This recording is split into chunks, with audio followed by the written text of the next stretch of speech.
सलाह दे डाली थी।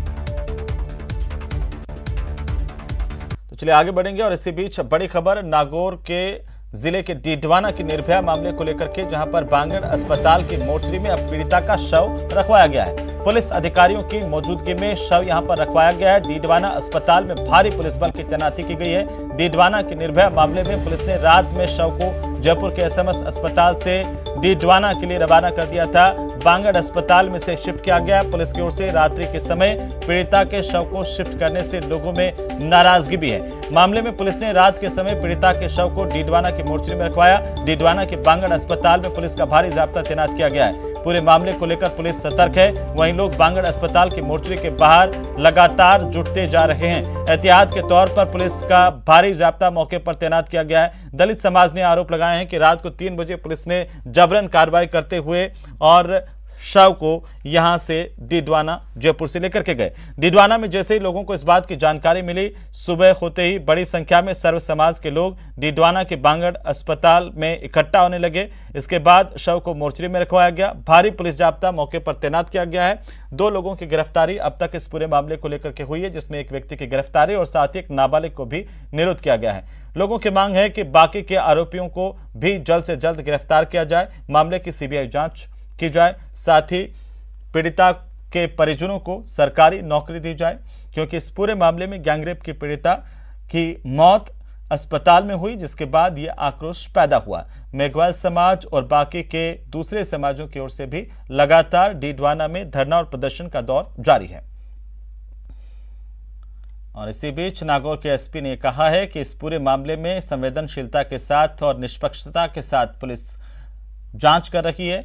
जो भी दोषी होगा कड़ी से कड़ी कार्रवाई की जाएगी, किसी को छोड़ा नहीं जाएगा। इस बात का आश्वासन एसपी की ओर से समाज के लोगों को, बाकी लोगों को दिया गया है। लगातार इस पूरे मामले को लेकर के जब से पीड़िता की मौत जयपुर में हुई, उसके बाद से ही लोगों का आक्रोश सामने आ रहा है। हमारे संवाददाता महेंद्र बिश्नोई हमारे साथ जुड़ चुके हैं। महेंद्र, क्या कुछ जानकारी और अपडेट अब इस पूरे मामले को लेकर के? पहले जयपुर में धरना चल रहा था, डीडवाना में भी लगातार धरना चल रहा है और इसी बीच रात को पुलिस ने यहां पर जयपुर में कार्रवाई की। पुलिस पर यह आरोप लगे कि पुलिस जबरन शव को लेकर के डीडवाना के लिए रवाना हुई।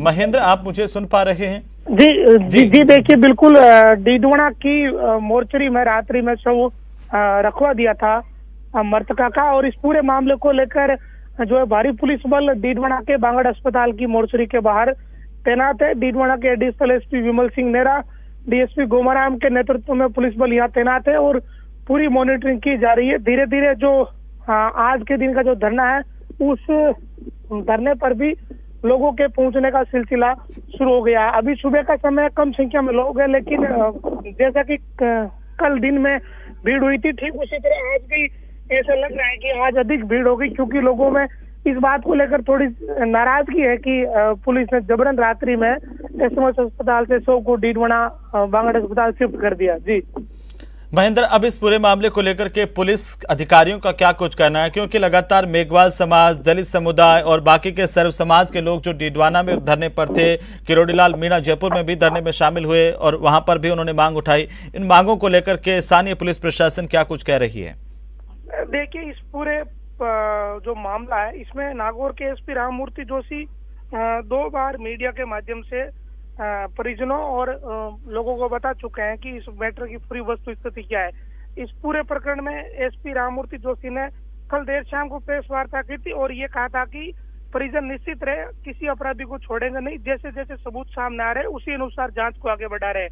साथ ही उन्होंने एक भरोसा ये भी दिलाया कि पुलिस पर जो आरोप लग रहे हैं कि पुलिस प्रभावशाली लोगों को बचा रही है, इसके जवाब में एसपी ने ये कहा था कि आरोपी सिर्फ आरोपी होता है, वो प्रभावशाली नहीं होता। लेकिन महेंद्र, इस पूरे मामले को लेकर के यह भी कहीं ना कहीं सच्चाई है कि पुलिस ने लापरवाही बरती थी पूरे मामले में और शायद इसी वजह से पीड़िता की मौत हो गई और उसे बचाया नहीं जा सका, क्योंकि जो जिस हालत में वो मिली काफी दिनों के बाद मिली और पुलिस पर लगातार इस बात को लेकर के आरोप रहे। फिलहाल बहुत बहुत शुक्रिया तमाम जानकारी के लिए। लगातार अपडेट हम आपसे लेते रहेंगे। तो डीडवाना की तस्वीरें, बांगड़ अस्पताल की मोर्चरी के बाहर की तस्वीरें हम आपको दिखा रहे हैं, जहां पर लगातार लोगों का जुटना अब शुरू हो गया है। इस मोर्चरी में शव को रखवाया गया है। तो चलिए आगे बढ़ेंगे। कोटा हादसे को लेकर के मुख्यमंत्री अशोक गहलोत ने ट्वीट कर गहरा दुख जताया है। उन्होंने कहा है कि कोटा में बारातियों की कार चंबल नदी में गिरने से दूल्हे समेत 9 लोगों की मृत्यु बेहद दुखद और दुर्भाग्यपूर्ण है। जिला कलेक्टर से बात कर पूरी घटना की जानकारी ली है। मेरी गहरी संवेदनाएं शोकाकुल परिजनों के साथ हैं। ईश्वर उन्हें ये आघात सहने की शक्ति दें, दिवंगतों की आत्मा को शांति प्रदान करें। ये मुख्यमंत्री अशोक गहलोत ने ट्वीट के जरिए गहरा दुख प्रकट किया है कोटा हादसे को लेकर के। दर्दनाक हादसा कोटा का, जहां पर 9 लोगों के शव पुलिस ने बरामद किए और ये बताया जा रहा है कि ये लोग बारात की गाड़ी थी जिसके जरिए उज्जैन जा रहे थे और वहीं बीच रास्ते में हादसे का शिकार ये गाड़ी हुई। जयपुर नंबर की गाड़ी, और इसको लेकर के मुख्यमंत्री अशोक गहलोत ने यह भी लिखा है, जानकारी दी है कि जिला कलेक्टर से पूरे हादसे की जानकारी उन्होंने ली है।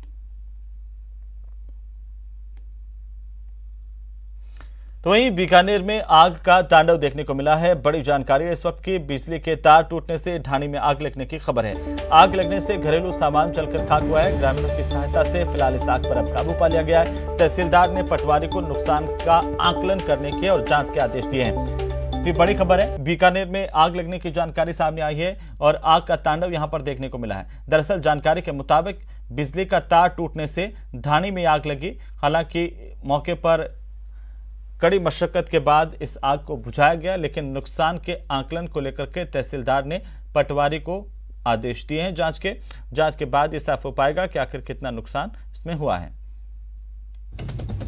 तो छतरगढ़ थाना इलाके की एक घटना बताई जा रही है, जिसकी तस्वीरें हम आपको दिखा रहे हैं। बीकानेर की ये घटना है जहां पर आग का तांडव देखने को मिला है। और खबरों में यहां पर रुकेंगे, एक छोटे से ब्रेक के लिए जल्द लौटेंगे।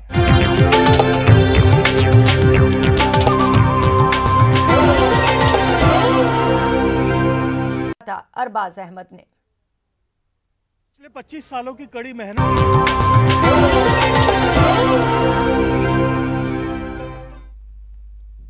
तो चलिए ब्रेक के बाद एक बार फिर से आपका स्वागत है। अगली खबर का हम रुख करेंगे। कांग्रेस के प्रदेश स्तरीय अधिवेशन में 3 महत्वपूर्ण प्रस्ताव पारित किए गए हैं। अधिवेशन में मुख्यमंत्री ने कहा कि सरकार के खिलाफ सत्ता विरोधी लहर नहीं है और प्रदेश में फिर से कांग्रेस की सरकार बनेगी। वहीं पीसीसी चीफ गोविंद सिंह डोटासरा ने कहा कि राज्य सरकार की फ्लैगशिप योजनाओं के साथ ही केंद्र सरकार की विफलताओं को कार्यकर्ता गांव-गांव, ढाणी-ढाणी तक पहुंचाएंगे। पारित किए गए प्रस्ताव में मुख्य रूप से सरकार की योजनाओं को गांव-गांव और ढाणी-ढाणी तक पहुंचाना, दूसरा प्रस्ताव केंद्र की विफलता को लोगों तक पहुंचाना और तीसरा प्रस्ताव भी तय किया गया कि बजट को लेकर कांग्रेस के कार्यकर्ताओं से सुझाव लिए जाएंगे। अधिवेशन में 2024 में केंद्र में मोदी सरकार को उखाड़ फेंकने का संकल्प भी लिया गया।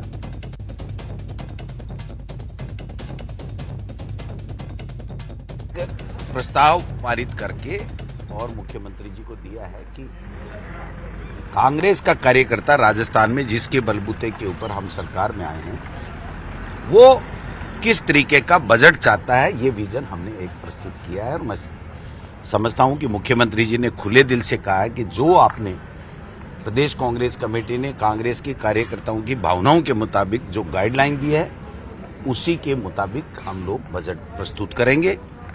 और 2 महीने बाद में हम लोग इसको 2 दिन का या 3 दिन का प्रशिक्षण शिविर या अधिवेशन इस प्रकार का और रखेंगे। प्रशिक्षण शिविर तो चल ही रहे हैं सभी जिलों और ब्लॉक में। ये अधिवेशन रखेंगे जिससे नेता नहीं बोल करके और कार्यकर्ता जो ब्लॉक स्तर का है, जिलाध्यक्ष का है, जब हमारा गठन हो जाएगा तो उसके बाद में हम जो नए जिलाध्यक्ष, ब्लॉक अध्यक्ष और जो पदाधिकारी होंगे जिले और ब्लॉक में, उन सबसे बुला करके उनकी भावनाओं के मुताबिक सरकार काम करे और सत्ता और संगठन समन्वय के साथ में 2023 में पुनः हम राजस्थान में कांग्रेस की सरकार बनाएं। वहीं राजधानी जयपुर के कांग्रेस अधिवेशन के दौरान सीएम के सलाहकार और विधायक राजकुमार शर्मा ने पार्टी कार्यकर्ताओं की अहमियत बताते हुए ब्यूरोक्रेसी पर निशाना साधा। इस दौरान राजकुमार शर्मा ने सियासी संकट की याद दिलाते हुए कांग्रेस विधायकों को प्रलोभन मिलने की बात का जिक्र भी किया। उन्होंने कहा कि तर्क गढ़ते गढ़ते ये तक वे बोल गए कि इतने प्रलोभन मिलने पर तो पत्नी पति को और पति पत्नी को भी छोड़ दें। ऐसा नहीं है, जब पुलिस कितने प्रलोभन थे विधायकों के पास में, लेकिन आप तो कांग्रेस पार्टी को छोड़ के नहीं गए।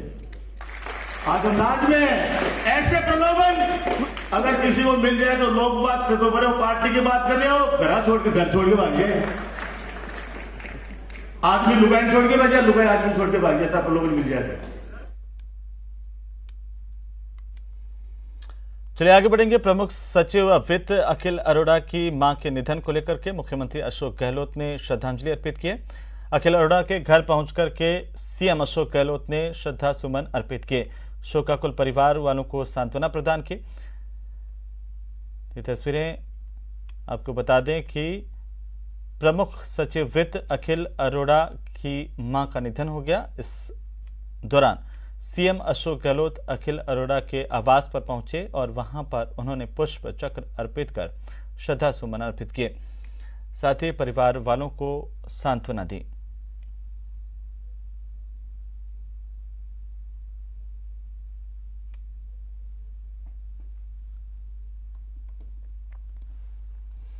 इसी के साथ ही इस बुलेटिन में फिलहाल इतना ही। नमस्कार।